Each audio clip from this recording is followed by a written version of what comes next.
Yo, what's up guys? Ika Bro King here. Bali ang pag-usapan natin sa bidyong ito, itungkol ito kung bakit nga ba marami nang umaayaw sa sistema ng GrabCar Philippines.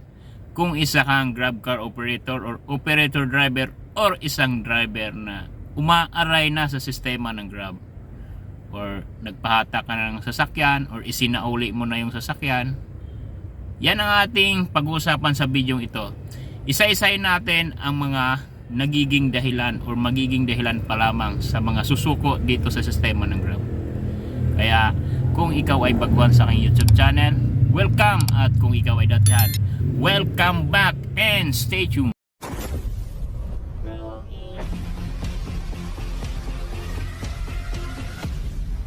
Unang dahilan, kulang na po ang kinikita.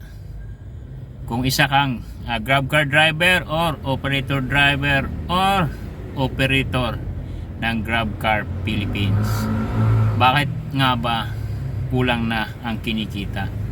Isa sa dahilan or isa-isahin ko ang mga dahilan. Dahil sa mababang demand, tumataas na yung inflation, cost of maintenance, lalo sa mga operator driver, yung tax medyo mas mabigat. At same time, itong ating fair matrix hindi tumataas. Ilang taon na, yung mga matagal na dyan, kabisado nyo yan. Kung magkano, dito lang tayo magbabase sa minimum fare, napakababa yung dati. Ganon pa rin yung ngayon, mas bumaba pa nga pala dahil sa kompetensya na mababa ang fare. Ito namang si Grab, nag-a-adjust, mas bumaba. Kaya kulang na ang kinikita ng ating mga kagulong, kagrabber. Yun yung unang dahilan kung bakit nga ba. Dahil sa demand, sa sistema, sa fare matrix, cost of maintenance or inflation rate. Lalo sa fuel, medyo tumataas na yung presyo ng ating gasolina or diesel. Pero itong ating pamasahe, mas bumaba. At isa pa dyan, babanggitin ko mamaya kung bakit. Pangalawang dahilan, kulang na sa oras ang isang GrabCar driver sa kanilang pamilya. Kasi bumababad sila sa kalye, maraming oras na nasasayang sa pag-aantay ng booking, sa pagsuyod ng mga traffic na kalye kahit saan sa Metro Manila, lalo dito sa Metro Manila ay napaka-traffic.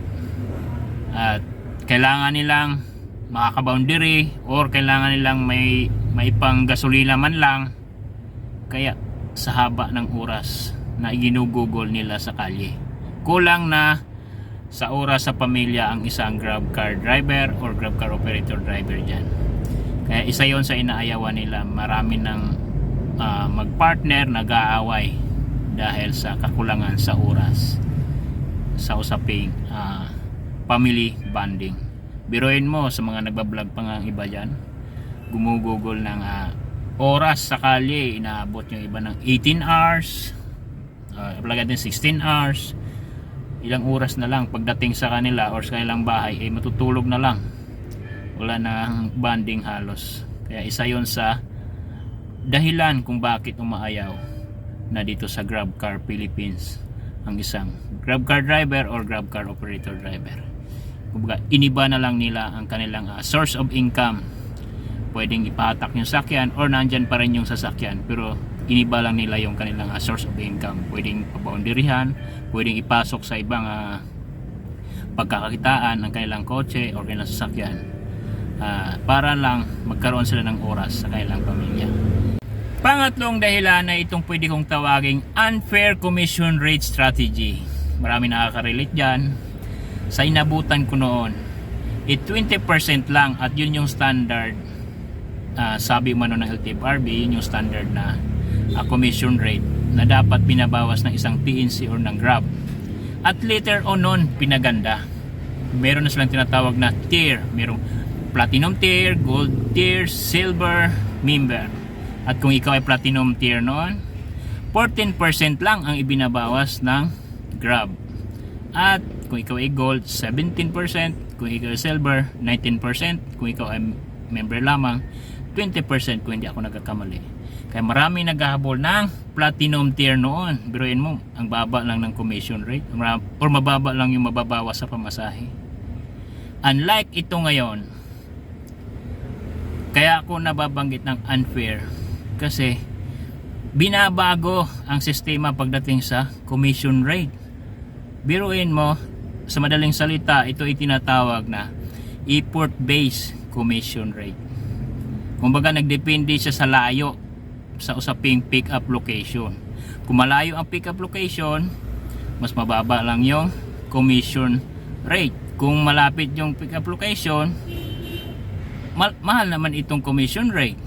Pero hawak nila yung sistema, paano kung madalas ibibigay na booking, malapit lang. Hindi laging malaki yung commission rate, 20% and above. Biruin mo sa aking naranasan, average sa loob, plugin natin, naka 20 booking ako sa isang araw, average 5 lang doon ang 20% below ang commission rate na ibinabawas nila. Kaya malaking kawalan. Plugin natin around 15 bookings sa 20 out of 20, laging 20 and above percent yung ibinabawas nila. Plugin natin 25%, 26%, 24%. Pero pinakamalaki ko pa lang namang naranasan, 28% ang ibinabawas sa akin. Napakalaking kawalan yon sa isang driver or grab car driver operator na babawasan ng ganong kalaking commission rate.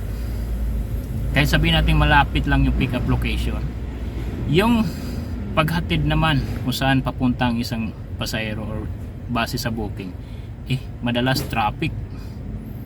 Kaya isa yun sa dahilan. Pang-apat na dahilan ay ito ay pwede kong tawaging lack of pro drivers ang isang grab car system. Kumbaga, kulang sa suporta ang mga grab car drivers partner natin galing sa grab car management. Kulang sila sa suporta, hindi sila pro drivers. Kumbaga, in a sense na sa tagal ng panahon, hindi man lang tumaas itong fare matrix, mas bumababa pa nga. Dahil sa kakompetensya, mababa yung pamasahe, nag-a-adjust naman itong si Grab. Kung sino yung mga nakasampung taon na dyan, kung magkano yung pamasahe noon, parang ganun pa rin yung ngayon, mas bumaba pa nga. Kaya isa yon sa hindi nakikita ng Grab car management. At tumataas na yung inflation, tumataas na yung cost of maintenance ng sakyan. Isa na doon yung mga piyasa or itong ating fuel. Mahal na yung presyo, pero yung pamasahe baba pa din. Kulang sa suporta. Kung mayroon mang suporta ang isang grab car management sa isang driver's partner, kulang pa din yun. Isa na doon yung hindi pagtaas ng fare matrix. Ako po, sa tagal ng panahon, ganun pa din. Kahit sa usaping minimum fare, magkano ba yan? 80? Ilang taon na, hanggang ngayon, nandyan pa rin yung 80 yan. Dapat hindi na yon yung pinaka minimum fare pagdating dito sa grab car service. Wala nyo, naka 4 wheels ka, naka aircon, ang linis pa ng sakyan, at saka yung mga driver kahit papaano maayos naman. Kaya dapat itataas nila yung kanilang fare matrix. Ano nila yan, ano yan sa LTFRB. Huwag na dapat magpatinag sa kalaban dahil anhin mo naman yung maraming pasahero kung wala ka namang driver. Yun suportahan dapat ang mga driver's partner. Panglimang dahilan kung bakit umaayaw sa grab car system ang isang driver. Ito ay pwedeng hindi nakita ng grab car management, ay tawagin ko ito, ang isang driver ay biktima ng fake booking. Bakit kamo? Bakit nga ba nabiktima ang isang driver ng fake booking? Ito kasi yon, sa dami ng kakompetensya ni Grab ngayon, napakaraming TNC. Kapag nagbabanggit ako ng TNC, sa mga hindi nakakalam, yun ay Transportation Network Company. Kumbaga, network based, kumbaga pina-high-tech, mag-book ka lang sa cellphone, kung may Android ka or Apple phone, book ka lang, sunduin ka, iatid ka kung saan papunta, nandun na yung pamasahe kung magkano. Kahit matulog ka na lang, ihatid ka ng ligtas. Yun. Itong fake booking kasi, sa dami nakakompetensya, ulitin ko, sa kabilang TNC umano ang lalapit ng pick up location. Ito namang si Grab, nagbibigay ng malayong pick up location, palagay natin at 3 kilometers average. Yung kakompetensya, ibinibigay doon 500 meters lang yung pick up location. Itong si pasahero may dalawang cellphone or magkaibigan sila, may kanya-kanyang cellphone, dalawa sila o tatlo, sabay-sabayan silang nag-book. Ngayon, nag-book sa isang kabilang TNC yung isa naman nag-book sa Grab, yung isa nag-book kung ano, basta hindi lang isang TNC sila nagbo-book. Kung sino yung unang dumating, doon sila sasakay. At yung late dumating or mas huling dumating, kakancel nila yun. Kaya tatawagin kong fake booking or biktima ng fake booking ay isang Grab car driver. Kaya umaayaw sila sa sistema ng Grab. Kaya kung ako sa'yo Grab or Grab Car Management Philippines, dapat ibigay mong booking yung pinakamalapit. Pang-anim na dahilan, last but not the least, ang pang-anim nating dahilan, sa dami namang drivers partner natin sa kalye, kahit sa usaping 4 wheels lamang, napakarami, plus mga MC taxi pa or motorcycle taxi. Ilang kampanyan? 3 ba kung di ako nagkakamali, plus 4 wheels, dami yan, average 10 yata yan, di lang kilala yung iba. Kaya dagdag traffic, dagdag kompetensya, at bawas booking dahil hati-hati ang mga nagiging booking palagay natin. Kung dati may 10 booking, may 10 ring sasakyan. Ito ngayon, naging 5 lang yung booking, naging 15 pa yung sasakyan. Kaya swerte yung mabatuhan ng booking. Doon papasok yung kakulangan sa demand. Kaya wala na kinikita yung mga driver natin dyan. Kaya kung ikaw ay may napulot na ideya dito sa aking video ito, mag-iwan ka ng bakas sa magitan pag-like, share, or i-komento mo dyan sa baba kung anong karanasan mo sa TNBS or dito sa Grab Car Philippines. Kung okay ba, nagpatuloy ka ba, or kumalas ka na? Sinauli mo na ba yung unit mo? Yung ulog boundary mo? Binabalik mo na ba sa operator mo? Or kung nag-boundary ka lamang, lumipat ka na ba ng ibang source of income or trabaho? Or kung ikaw ay operator, nakaraming driver ka na ba? Kung ikaw ay operator driver, sa mga operator drivers dyan, kakapwa ko, tiyaga lang tayo. Hanggat may matitira, laban lang.